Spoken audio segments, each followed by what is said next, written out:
are back with another episode. My name is Emma, as you know, and my co-host is Marissa. Hey, everyone.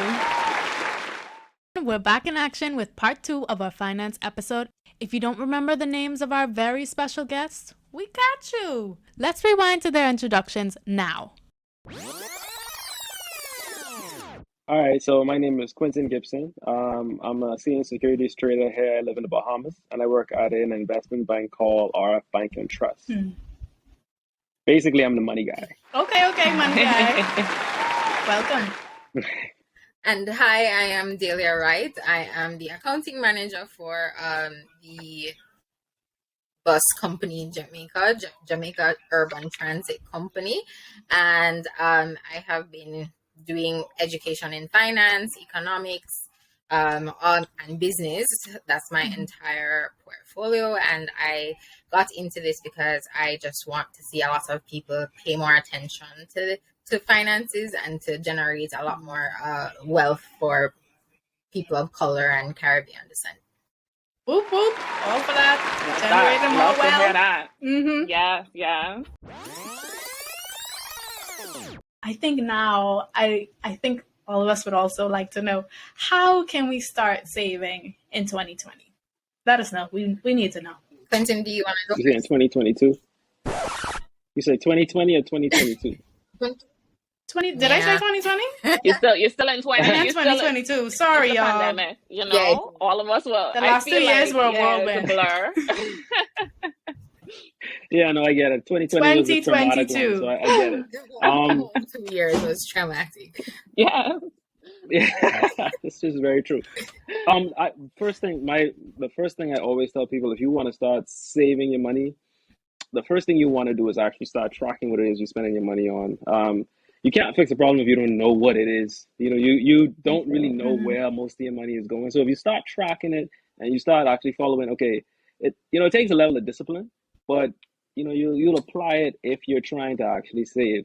So if you actually start tracking, okay, I spent $5 on lunch today at Wendy's. I put gas in my car today. You could actually assess your financial spending over a 3-week period, 3 weeks to a month period.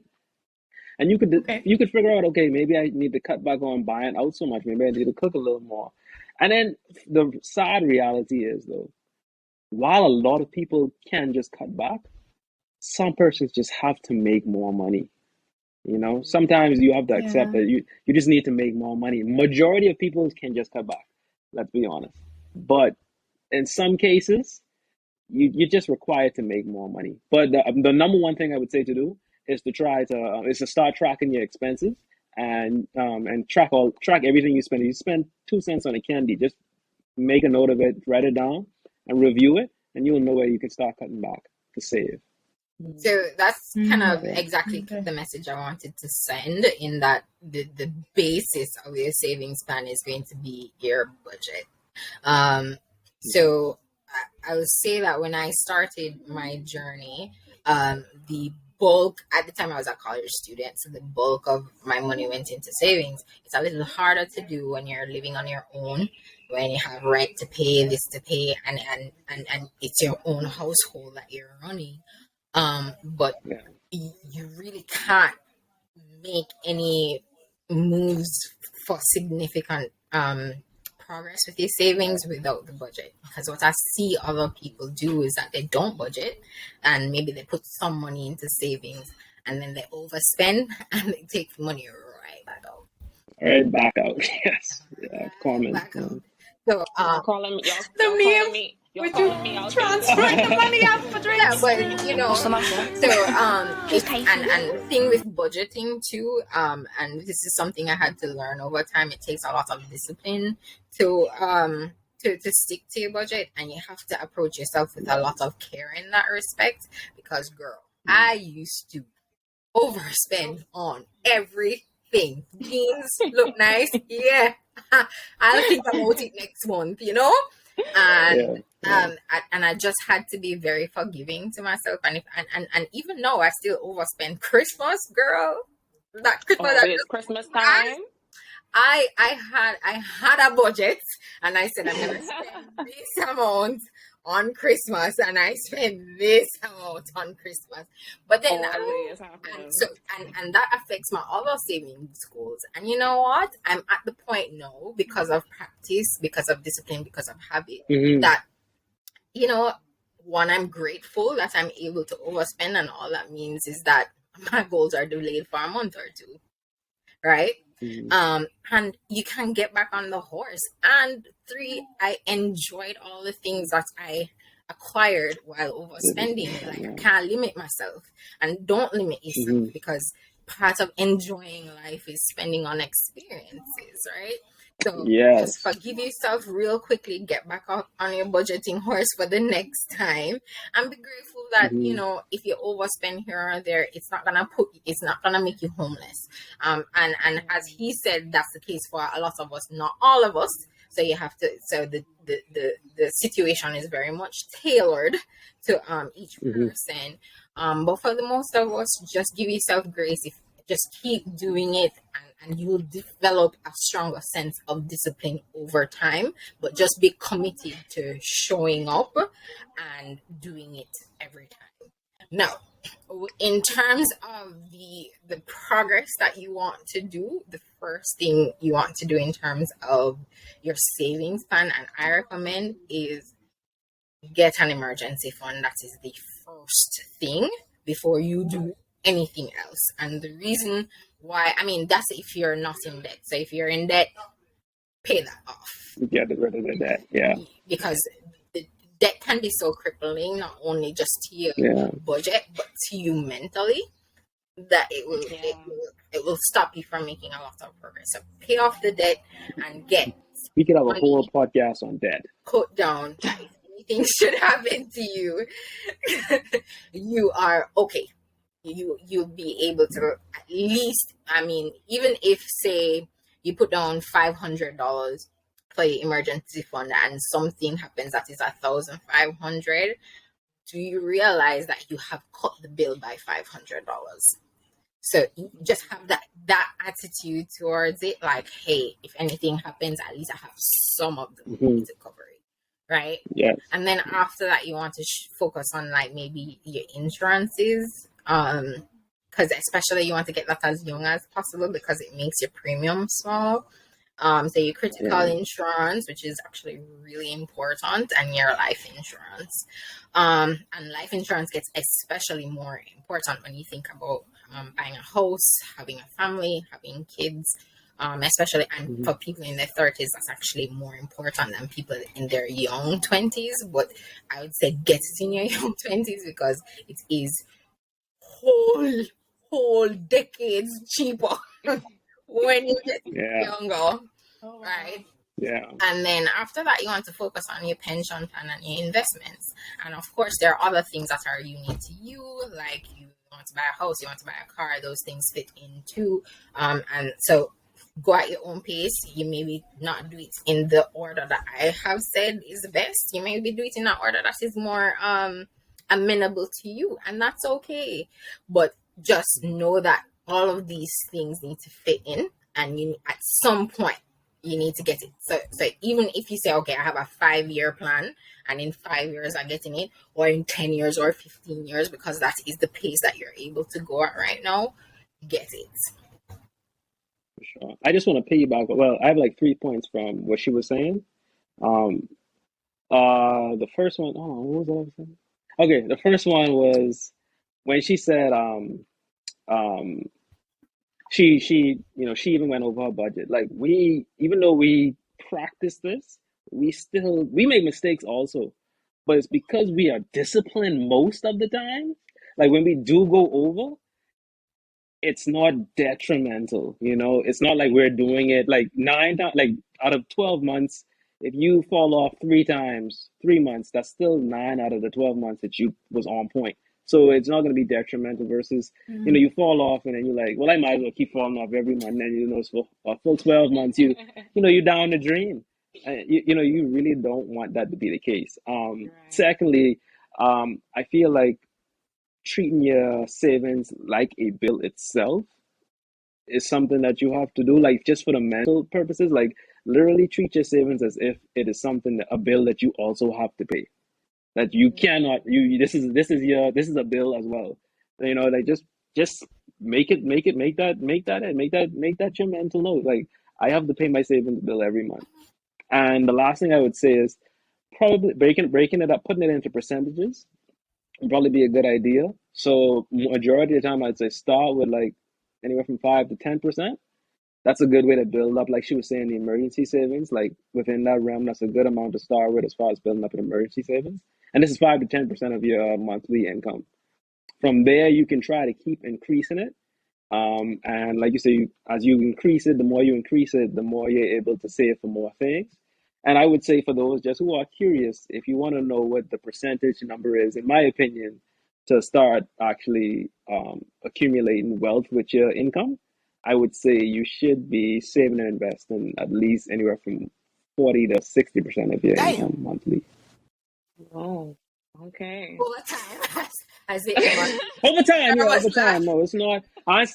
Again, this is I'm trying to tell That's you. the goal. That's the goal to work That's an end goal. Okay. Because like she said, you don't want to make your life miserable. I never tell someone, oh, just eat noodles for the next 6 months and don't go nowhere. And I would never suggest that to anyone, because life is about enjoying experiences and stuff like that. Suffer, but at the same time, it's just being responsible. No, I don't want no one to suffer though. I think that's what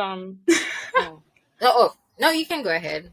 I was just gonna say, I think that's what, like, why when sometimes people hear about budgeting and saving, it's just like it has this like negative connotation, because we're so used to, if I'm saving, I'm not gonna be able to do the fun things that I enjoy. For some reason, that association is there. So I love that y'all said, like, listen, you still need to have fun set aside for the things that bring you joy, and for Christmas time and things like that, because we still need to live, and you still need to enjoy your life, and savings shouldn't be a miserable thing or experience. I had a talk with somebody about money maybe a couple of days ago, and one of the things I said to them was, one, I do treat my savings as a bill, so I actually pay on the 25th of the month when I get paid. So I just that unity again. The other thing is, like, I have an entertainment budget. So this is the budget where I will go out to restaurants, I'll go to movies, or we're going to the beach for the day. However, when that budget is done, y'all, and that's what I was saying to my friends, I'm not going nowhere. Like, you asked me to go somewhere. No, my entertainment budget is done. See you next month. Okay. Yeah. And some people will be like, but you make so much. And I was like, yeah, but my entertainment budget is done, so we're not going. That's it. And I also do, and I this is depending on whether you are able to or not, have a budget for giving. It is actually important, and I don't know how spiritual most people are, but sometimes giving allows you to receive back a lot more than you have given, and it opens your heart and your mindset in a different way with regards to money as well. So yeah, I like that. For sure. So those two budget items, make sure you put it in. I think last month my budget went to someone who recently had a baby. They're a very young couple, and they needed some things, and that's what my budget went to. So it really can't go to anything. Just make sure you give something. Sorry, not to cut in again. Just how she said, the entertainment budget. Very important. It's important to break those. I have like different accounts for them. So that way I ain't guessing if it's zero. When I check it and it says zero, it's zero. Or I could check and see that I'm getting low and be like, okay, well, I actually, like, I put all in one, like vacation, going out to eat, dates, all of that is in one account. So if I know I want to go on a vacation, and then I'll slow down on eating out and doing anything extra on the entertainment side. But I would say, put them in different accounts so you don't have to guess if it's at zero. You know it's gone. Yeah. Nice. I was gonna say that, you were talking about giving and how that can actually, I guess, help you to feel better, and it feels nice to give, like, based on positive psychology as well. People who do philanthropic things and give, for example, tend to be one of the happiest people as well. So there's also people who have more social engagement, and it's likely that when you're giving, like you would have mentioned, Dahlia, you gave to this couple who just expanded their family. It's likely that you would have been interacting with them as well, I'm assuming. But people who have more social engagement with other and people who do more philanthropic things tend to be those who feel better about themselves. They generally have more joy, and their mental health and life satisfaction tends to be higher as well. So just For something sure, to think yeah, about. for sure. Okay, so now that we've kind of talked about savings, getting a sense of how to budget and things like that, could you guys give us some, I guess, tips, advice about like what makes actual investing so significant or important when we talk thinking about like financial security and just all the things that we should be doing Yes. at this age? I mean, why investment is important is if, I mean, you can't save to wealth. There's no way to do that. That's impossible. You can't save your way to wealth. You have to invest. And like the question that you asked earlier about how people really become rich, it is investing. But what I like to break it out to is something called equity. So equity could be like stocks, or it could be like the value of your home, or maybe your position in a business, or so forth. But I do think, sorry, I hope you guys can still see me. I do think that equity is one of the most, I would say, if not the top way for most people to get rich. If you look at the richest people in the world, Kanye West just got confirmed as a billionaire. And then you have like what is his name? Tesla, Elon Musk. You have like Jeff Bezos. Like, these are like the richest guys in the world. Their net worth and the reason why they're being reported as the richest people in the world is due to their publicly traded, their positions in the publicly traded stocks they trade. That's how their wealth is being determined. Like, riches comes mostly from equities. That's one of the, in my opinion, the best ways to build up your wealth. So learn about equities. Try to get, even if it's in real estate, it doesn't really matter. Once you focus on how to get equity into your net worth, in my opinion, that's one of the best ways to get rich and grow your wealth. For me, I totally agree with him. I think specific to the Caribbean, because we have so many unique things, or inflation is different, or exchange rate is different, and we're so susceptible to the world. One of the things I think is important, which I haven't quite done yet, but it's in my future goals, is to invest in other countries, and it's going to be very important to your overall portfolio. So you need to be very purposeful about choosing stocks in the US, in the UK. You can even choose stocks, I think, in Taiwan or wherever it is. Write that down. And there probably is some broker that offers for you to purchase international stocks locally, and you can do that, because I know I tried to buy it was a Pandora, the jewelry company, through a broker here in Jamaica. So it is very important that you, and I don't want to say diversify, but essentially that's what it is, just to make sure that you kind of hedge against or the inflation that occurs in the Caribbean and the exchange rate run that tends to occur in some Caribbean islands, not all, but that's very, very specific to us. I mean, everywhere does it in terms of having investments in different countries, but I think it's a little bit more important because of the economic environment that we tend to be in. Yeah, and I like that. I like that I definitely didn't know that we could be investing in foreign markets. I didn't even know that. So that really, I literally had to write that down. Bahamas is a little harder. I'll say that. I mean, I don't know what it is in Jamaica, but I will say here in the Bahamas, it's down there impossible, to be honest. I mean, to use a local company to do it, you'd have to try to find a way to open up an account with a company based in the US. If you go to Miami, and again, that's a privilege. That's a privilege, and not everybody can do that. But if you do that, and I think TD Trade allows you to open it online without actually going there in person, but you do have to send some documents over there, and they will tell you how to fund the account from Jamaica. Yes, on your phone. On your phone, you can. So there are different ways. You just have to research it. We do have companies here in Jamaica that allow you to do that. And I know I have tons of friends who actually use TD Trade and don't do it through a local bank. So and then you can, and then there are some times when you can go there if you have the privilege of going there you can open up an account with your passport. They actually allow you to do that. So any person can go into like a brokerage over there with their passport and open an account. That's totally possible. You don't have to be a US citizen to do it. Just take advantage of whatever avenue is available to you. Okay. Yeah, I'm loving what I'm hearing. Okay, we getting all the gems. This wasn't even me saying to do it on your phone. This was me in the notes app, just writing frantically. Okay, I'm like, it's like write that down. But I don't know, Quentin. Maybe that's something it's a gap in the market in the Bahamas. You know, maybe that's something we need to look into. There you go. Yeah,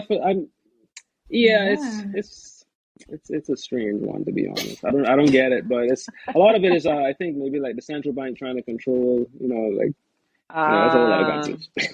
Yeah. That's a whole other podcast episode. Moving on.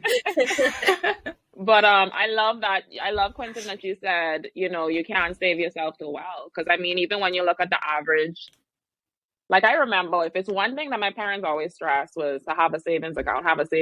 But when you look at the interest, I'm doing air quotes for people who are just listening, but the quote unquote interest that you get on these savings accounts, if you even get any, because some of them, they be sneaking this little 0% in there. It's like that's really just not the way. You have to do most more. Most of the time, those interest rates, as you put it, they don't even keep up with inflation. So you're getting 0.025% on your money, and inflation is 5%. So you're losing money every day with their interest. Yeah. Wow. Yeah. Yes. Yeah. And then you not only losing because your dollar. I'm not loving what I'm hearing. I mean, the cost of living is rising, but your money isn't moving at that pace. And you're not only losing on that side, but then they paying you 0 point something, but then they charge you these little annual fees. So by the time as you add it up, you actually paying to keep your money saved. Pretty much. Yeah. So it's tough, but that's why me and Dahlia out there trying to save as much people as we can, get them out of the financial turmoil that's going on here. Yeah. Them on the right track. Yes. Yeah. Thank goodness for y'all. I mean, I'm already learning so much in this like conversation that we've been having already. Like just the significance of the mindset and just to kind of understand what it takes to get to wealth. Because it's not as straightforward as even high school and stuff. I remember like people would talk about stocks and invested in stocks, but I personally never even knew. Okay, so who do you go to? Like, what's the process like? All these different things. Who is the stock person? My mother for 50,000 worth of Jamaican stocks for my 16th birthday, and she was like, "Oh, funny, okay." I was like, "Oh, why are you thinking like that?" Yeah.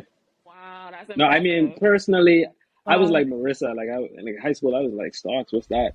I kind of just like you would think that because of my career, that's where I got it from. But the interest in it and wanting to know about it actually took me to my career. So even if I wasn't a stockbroker, I would still be doing these things because I was always even though I didn't know. I was like, I'm going to find out. Someone's going to have this in me, whether it be on YouTube or I have to go run someone down. And that's why I learned a lot of what like she was talking about Robert Kiyosaki. I feel like you can almost interact, not really interact, but you can gain a lot of knowledge from watching like interviews and stuff of successful people, and people like topics that you're interested in. Warren Buffett is a top investor. Watch some of his interviews, see what he's saying. There's some things that's going to connect you. You know what I mean? Just expose yourself to information. Reading isn't the only way you can expose yourself to information. For our listeners, can you drop a few names or a few videos? My primary way was you want to go first, Dahlia? So Mhm. he mentioned The Rules of Money earlier. That is actually a really great book, and that's a book that got me into the mindset of setting financial goals and not just saving aimlessly. So like it's gotten me in the mindset of having a plan for my life and then working my finances in a way to get to those plans. So I love that book. The Millionaire Next Door is really great, and Rich Dad Poor Dad is a basic starter for about everybody. Yeah, The Psychology of Rich Money Dad Poor Dad. is really good because money is actually very emotional, and I think people just think about money as it is, but like when you're talking about your own money, it's very emotional, and it can carry you on huge roller coasters. And I think The Psychology of Money is like one of those books that will really get you understanding. There is a book called Stock Market Analysis. I think I have it here or maybe out into the living room. Stock Market Analysis, which, that was great for me. And the book of Uncommon Investing, I think it's called. So I wasn't really much of a reader, like audiobooks, yeah. And like I've listened to Rich Dad Poor Dad and a few other books, but like I more so just watch people and then I would like Google stuff and learn that way. But some of the people I subscribe to are like Robert Kiyosaki, this guy, his name is Jack Ma. Another guy, he's a little vulgar, but his name is Grant Cardone. I really like what his message is. Even though he's a little vulgar, I like his message. It's very simple, and it makes a lot of sense. Don Pena is another one. I really like him. Um, the GOAT Warren Buffett, top guy to always listen to. There's more, but I just can't remember them off the top of my head. Oh, there's this guy on YouTube. This is actually one of the persons. He's a fairly young guy, not a big mogul or anything like that, but his name is Graham Stephan. I started listening to him back in like 2019. That was when I really like zoned in on my finances because I was what you would say comfortable financially. Like at a few dollars, I was making decent money. And if a small emergency came up, I was able to handle it. But something happened where my entire monthly expenses like jumped significantly and I wasn't prepared for that. And it took me down. I said I never want this to happen to me again. So that's when I really made a big adjustment in my finances to be more consistent and be more serious about how and what I do with my money. Because I look back at it and I was like, I really look back at my last few years of income and I'm like, I don't really see. I should have more money in my savings account than this. That's what I was thinking. But it's this guy's name is Graham Stephan. I feel like he I feel like he resonates with you better too because he is not super successful like all those other people. He is more like just recently becoming successful and super wealthy. But he was just like a regular guy making YouTube videos and it really his videos really stand out to you and it motivates you to want to apply a lot of what he is saying to your everyday life. Yeah. Ooh, love it. Love it. And I love how you both cater to, our visual Yeah. learners and our, auditory learners. Not everybody could just sit there and read a book. Yeah. Some people love it, and not everybody wants to watch a video or, sometimes we want to be doing things around the house or wherever, and we can just listen to it. So I love that. Thank you so much. And I think just big thank you, for coming on the episode. This is such an important topic for us to discuss, for us to get more information about and to just speak more openly about money because it impacts you, you in every way. I'm not sure where the taboo started, why the conversation is so like hush hush, but I really think that our audience is going to love this episode and everything that you both have shared. If persons want to keep up with you or reach out to you for consulting, Dahlia or Quentin, I know you're a stockbroker, where could they find you at? Like, is it email? Is it on Instagram? Like, how could they reach out to you to get more information? I'm gonna let Dahlia go first. Oh, okay. So you can reach me by email, dpwright89@gmail.com. We are also starting an Instagram account, but it is Common Sense JA, sense with a Z and not an S. So you can check us out there as we start to develop a little bit more content going forward. Real quick, Dahlia, you said DP Wright, but for the people who are listening, write with a W, right? So WRIGHT, okay? All right, and you could find me at FinIQ, FINIQ_ByQ on Instagram. So it's financial IQ, that's what it stands for. But it's FinIQ_ByQ on Instagram. And then you could also look me up on YouTube. I make YouTube videos. You can look me up. It's FinIQ by Q. I actually have a video coming out soon. I recorded it already. I just got to edit it. It's called How You Can Use Debt to Make You Rich. So, Okay. Looking forward. all right. Okay. Well, let For us know when sure. that comes Most out, definitely. please. I guess we're to the end of the episode now. Does anyone want to have Yes. like any closing remarks or anything that they want to say before we like wrap up? I think the primary thing I wanted to say was that do a lot of research. Make sure everything that you're doing is something that's personal to you. Develop a lot of patience. Be consistent and develop your own discipline because it's gonna take a lot of that to get to where you want to go. And that's me. I guess my main takeaway is don't be scared of money. Don't love money. Don't fear money. Understand that money is a tool, and just like fire, if you learn how to use it, it can do a lot of good for you. That's my main takeaway. We're at the end of our 2-part series on finance. Please make sure that you rate, like, and share part 2 of the series. It really helps us out. And if you're not following us already, follow us on Instagram at Adulthood Loading Podcast.